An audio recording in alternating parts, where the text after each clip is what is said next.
The SNP has a new leader. So how did we get here and what could it mean for the future?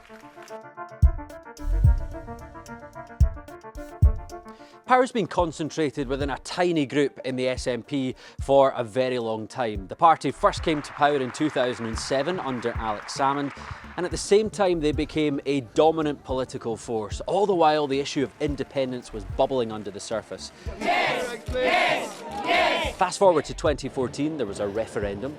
Salmond quit in the wake of the vote to remain within the UK. I think that party, parliament and country would benefit from new leadership. Then Nicola Sturgeon swiftly took over. She was criticised for the lack of succession planning that ultimately led to a bruising leadership contest when she quit in 2023. Humza Yousaf took over the reins for a year, but he really struggled to make an impact in the face of a difficult hangover of policies under Sturgeon and her partnership with the Greens, which was what eventually brought him down when he ditched that pact. Now the SNP has gone back to the future, it's gone 360. Coronating John Swinney, who's now back in charge, 20 years after he was last leader of the party.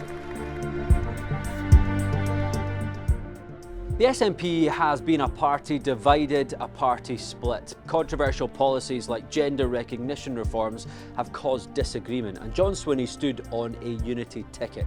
A big part of that was bringing Kate Forbes in as Deputy First Minister. Let's remember, she got almost 50% of the membership vote when she stood to replace Nicola Sturgeon in 2023.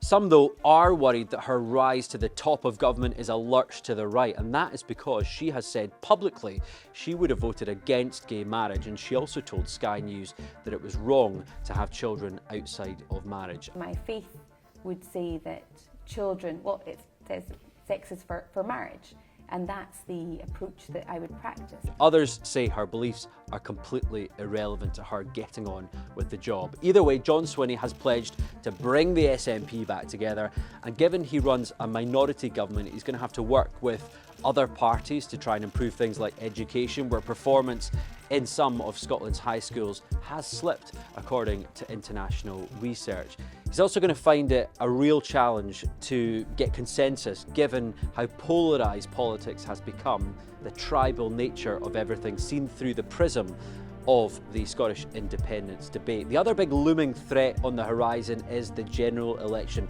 Depending on which poll you read, the SNP could lose some or a significant amount of seats to Labour, and that will be the first time that that has happened in more than a decade.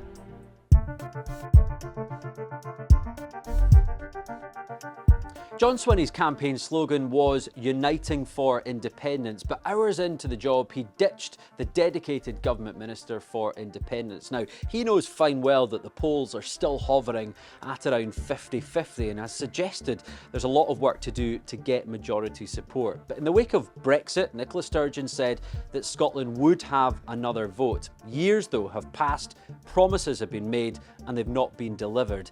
And there's been a UK government that has shown no signs of changing its mind on re-entering talks on the issue. Now, arguably, the SNP is in the most difficult corner it's been in yet, having to say to its supporters that independence is coming, but having a vague strategy with no clear route on how it will be achieved. And after almost 20 years in government, it hopes to cling on to power by appealing to those who don't want independence, while also saying the right things to its members who want a second vote tomorrow.